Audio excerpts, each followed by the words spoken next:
Ate!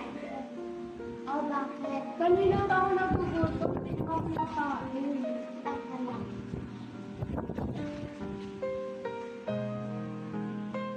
Oh, ito pagkain galing sa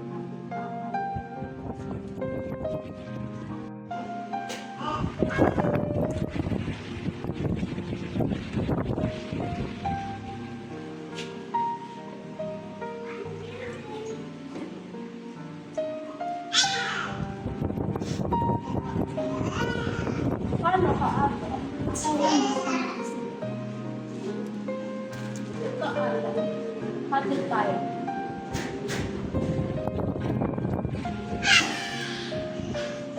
Go. Knock, knock. Who's there? Say ha 3 times. Ha, ha, ha.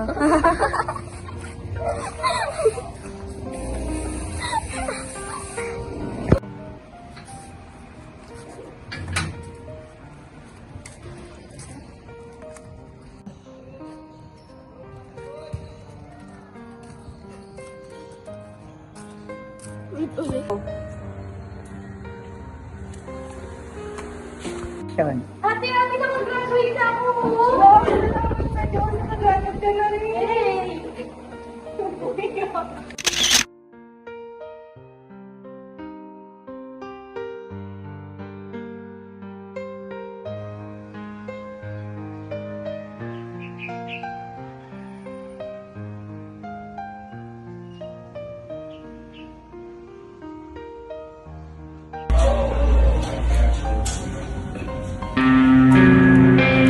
Kaya parang malimit mo sumasakit ang dibdib ko. Hindi ako makahinga. May ano ako may chest pain.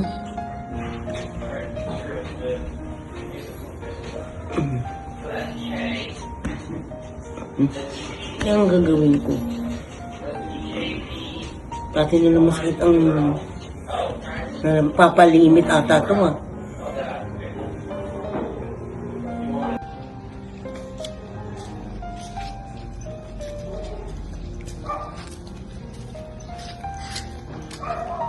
Kaisley?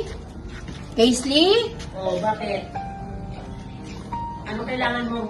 Kaisley? Kaisley? Oh, bakit na? Hindi, dinalang kita ng tinapay. Ano ba yan? Tingnan mo muna kasi. Ang pungit. Ito lang. Oo. Saka binilang kita ng ano. Pangit naman na yung pulbo mo eh. Tanggapin mo na. Ito naman. Ang pangit. Akala ko. Diyos ko. Yan lang kasi yung pera ko. Pagkain ka dito. Ano ba kailangan mo? Wala. Dinadalaw lang naman kita. Wala nga ba? May pagkain dito. Kumain ka.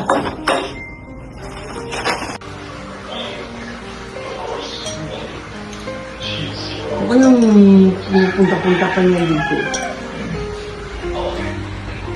Busy ako eh. Bakit kaya siya ganyan? Nagbago na siya. Hindi na siya dating ganyan. Mabuti pa nung maliliit kami. Okay yung samahan namin. Mahirap din pala yung ganito. Dalawa lang kayo magkapatid pero dumadating yung time na hindi rin pala kayo nagkakasundo. Ano kayong pagkukulang ko? Kaya punta pa na ng punta dito. Ano kaya kailangan niya? Dali mo naman yung mga ano mo. Yung mga gamit mo, local naman yan eh. Ano tawagin to? Baka galisin pa ako niyan. Hindi naman to. Anong gusto mo? Pera? Hindi ko naman kailangan ng pera. Gusto lang kita makita. Hindi, yun ang tingin ko eh. May kailangan ka eh. Hindi mo lang sinasabi. Okay lang na wala akong pera. Basta makita lang kita. Kasi kapatid kita eh. Diba? Talaga? Oo. Ako? Ba't ngayon na kita nakita? Eh di ba lumayo ka nga sa akin? tago ka ng tago, kung saan ka lumilipat, hindi ko naman alam kung saan ka hahanapin. Buti nga may nakapagsabi na nandito ka ngayon. Kaya nagmamadali ako nagpunta. Akala ko matutuwa ka. O siya, alis na ako, may kausap ako eh. May ka na, dali mo na rin yung ano mo, yung pasalubong mo na pangit. O, bilisan mo, alis na ako, kung kailangan ako ng kausap ko. Ayun, dali mo na to. O, sumasama pa ng tingin mo. O, to. Umi ka na ha. Oo. Sige, diyan ka na. Anong babalik?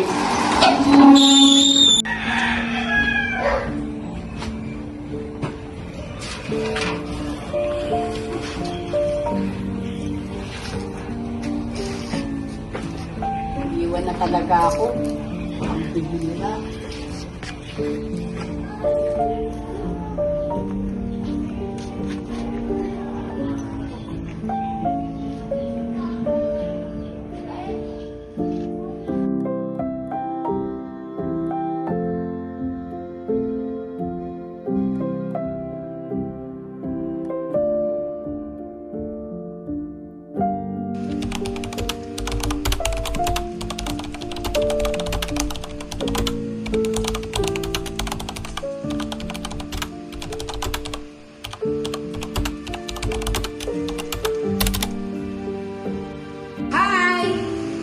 Namiss kita!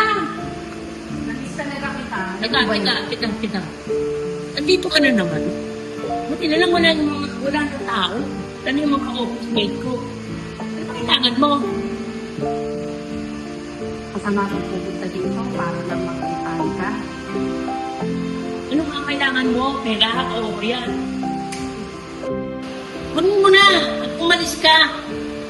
Grabe ka naman. Mukha ba akong pera? Tsaka naman kitang makita. Hindi ka pa aalis? Nilistobo mo na akong dami ko gagawin. Sige na, umalis ka na. Parang babalik ka.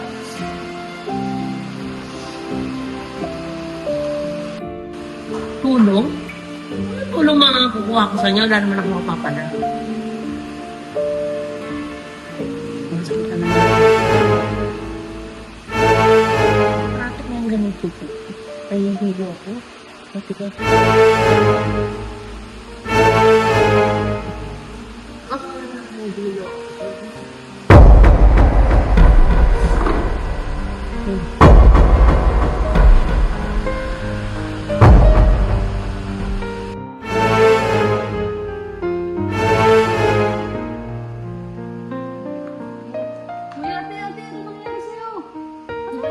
Hilo ako. Kaya ako lang yung bibigla. Gusto ang saktan. Ano, dibdib. Pangati ko nga ito. Gagawin ko.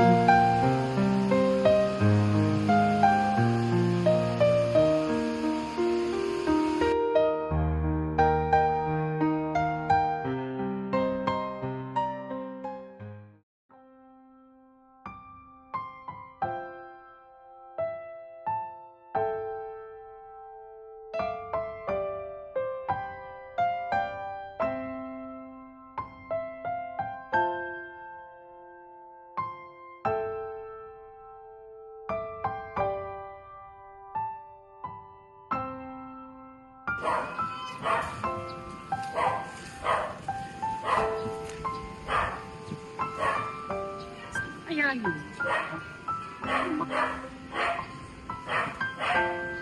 Lagi kong sinisilip. Araw-araw na lang nagpupunta ako. Bakit wala siya? Bakit wala yun? Dati naman, laging nandito siya pag napunta ako, sisilip ko siya. Pero hindi ko makita ngayon. Di kaya kumain lang sila sa labas? Uwi na nga, balik na lang ako sa ibang araw.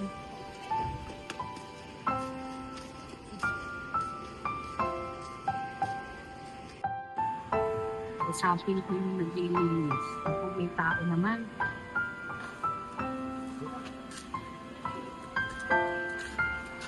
Tao po. Ineng, pwede ka bang maistorbo?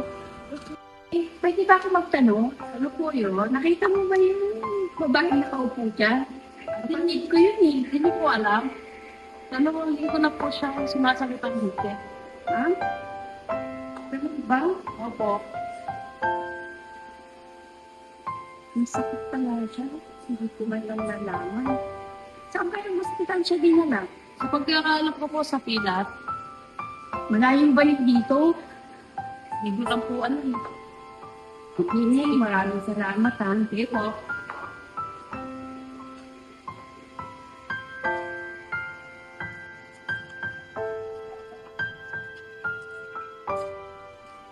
Yung nangyari dyan sa kapatid ko na yun, hindi ko akalain na meron pala siyang sakit. Ano kaya yun? Ano ko kaya siya mapupuntahan? Wala pa naman akong alam sa mga lugar dito. Bale, mapahanap ko na lang. Hihingi ako ng tulong kung kani-kanino para makita ko siya.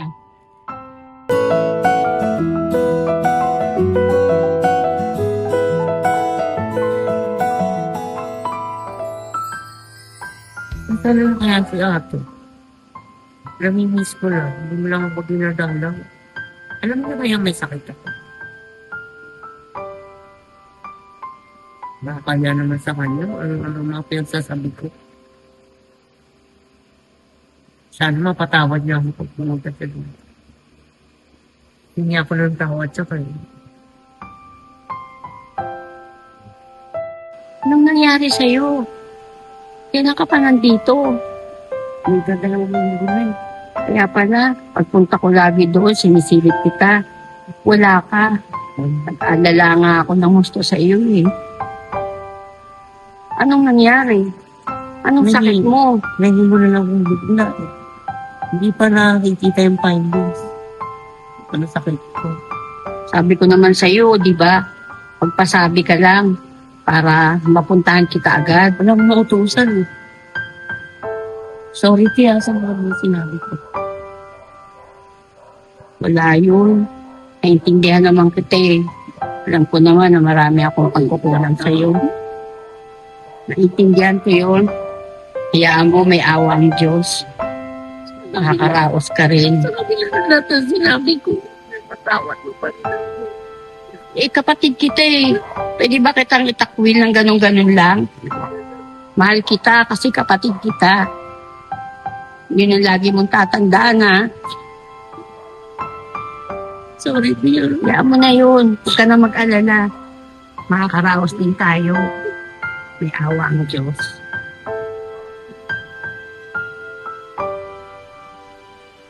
Kumain ka nang lumakas ka kagad. Kailangan, Alam mo, huwag kang mamili masyado. hindi pa, wala pa akong gano'n. Wala, basta kumain ka. Kahit ayaw mo, pilitin mo kumain.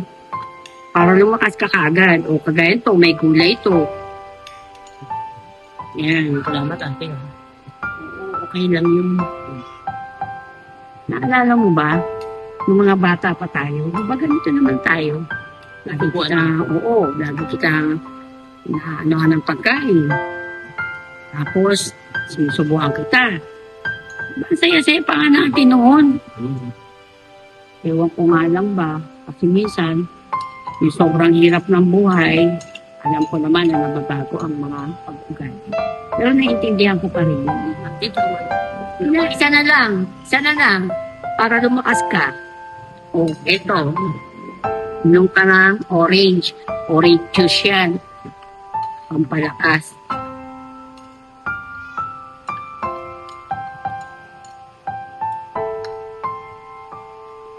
Ito ako mahina. Tapos na ako. Basta ikaw, kailangan mo lumakas agad.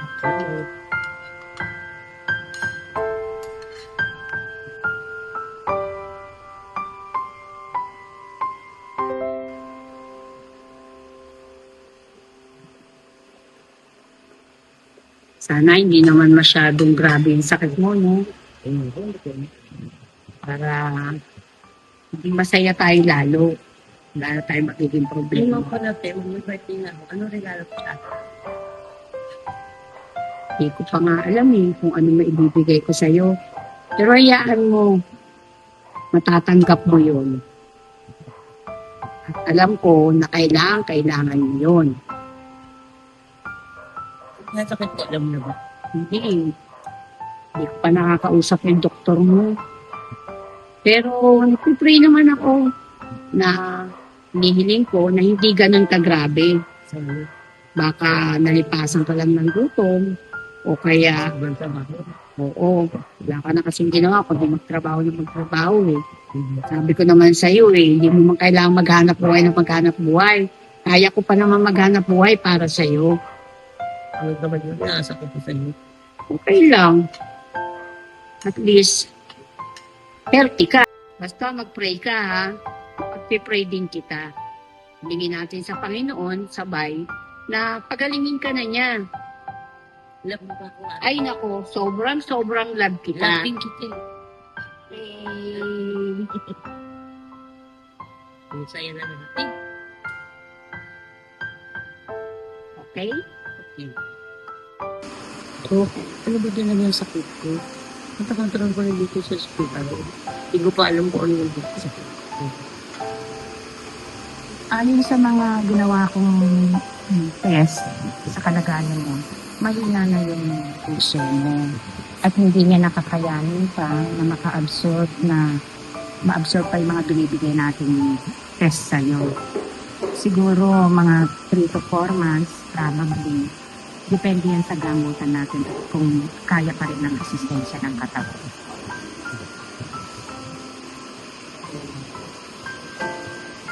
Magandang hapon, Dok.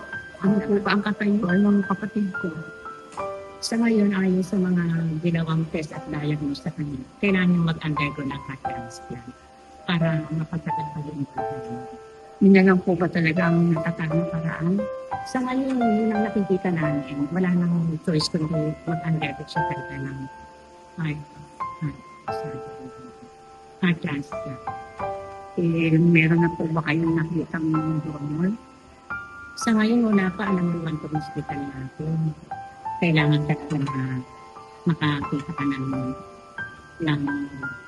tamang magtutulong. Sa kalagayan ng kapatid ko, mahihirapan tayo maghanap ng donor para sa kanya. Kasi heart transplant yan. Pwede po bang ako nila? Tawag kita ngayon para sabihin sa'yo na nag-match yung puso mo para sa heart transplant ng kapatid mo.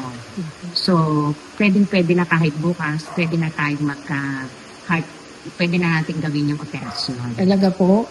Tamang-tama. Birthday niya po bukas. Talaga? Opo. Sige po, doktora. Aasahan ko po yun na magiging matagumpay ang ating gagawin operasyon para sa akin. Hindi ang wang Panginoon makakadugtos din yung kapatid mo. Salamat po. Thank you po, doktora. Alam mo,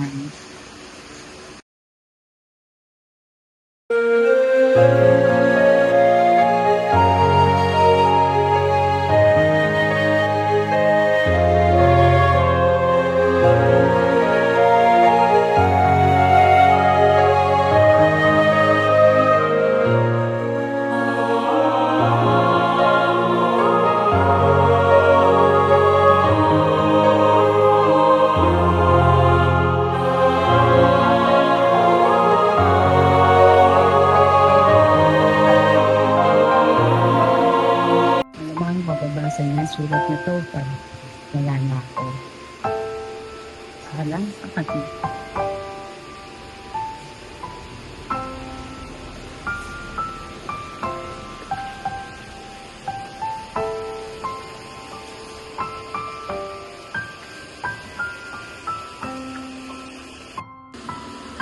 Finish ko na talaga si ate. Tumabang ko nga ulit. Kapatid ko lang palapit ng birthday ko.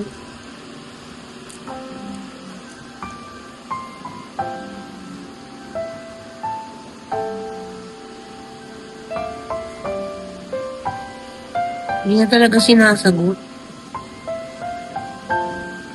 Ano kayong nangyari doon?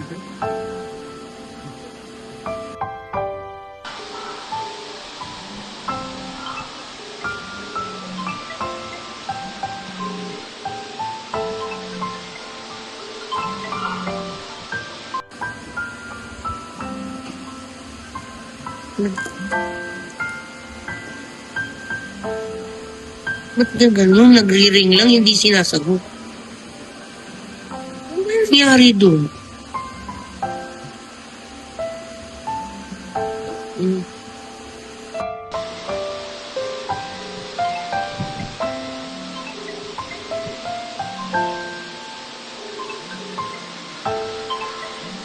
Saan na kaya si ate? Namimiss ko na siya. Ilang araw ko na siyang tinatawagan, hindi pa rin sumasagot. Sabi niya sa malapit ng birthday ko, sabi niya sa akin, may regalo siya. Hindi naman niya sinabi kung ano. Saan na kaya siya? Tagal-tagal na yun, hindi pa siya pumupunta dito. Kumusta na ang pakiramdam? Okay po. Successful naman yung ginawa nating heart transplant sa'yo. Sa pagkara ng mga ilang araw, pwede ka nang ma-discharge. Kung ang ate ko ba nakita mo po? Hindi ba kayo nagkausap ng ate mo bago ka nakalabas ka? Wala ba siyang message sa'yo? Wala po eh. Aalis na lang ako, hindi ko pa siya nakikita. Baka nag-aantay na siya sa bahay niyo. Na kanya lang. Ito kanya siguro aantayin. Sige.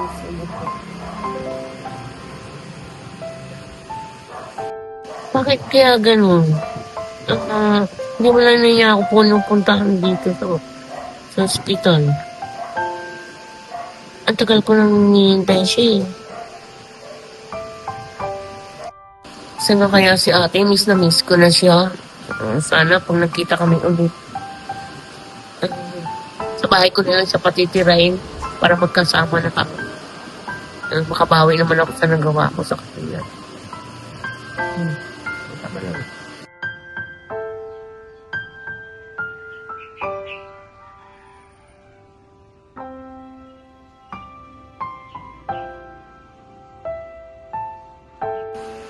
Saan na kaya siya ate? Lumabas na lang ko lahat. Hindi man lang ako sinamahan. Labas na lang pala dun.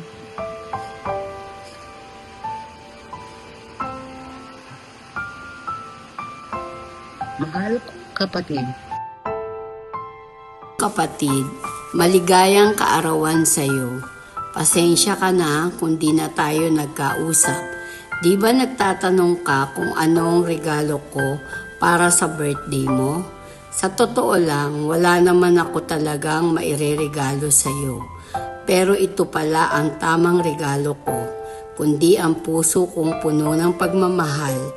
Palagi mong tatandaan, mahal na mahal kita, at kaya kong ibigay ang buhay ko para sa'yo. Maaaring di mo na ako makikita at makakasama, pero naiwan ko naman sa iyo ang puso kong nagmamahal. Ingatan mo ang sarili mo at huwag kang makakalimot sa ating Panginoong Hesus.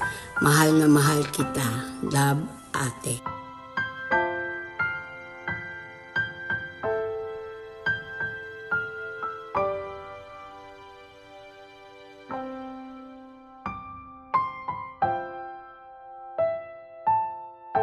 Miss kita.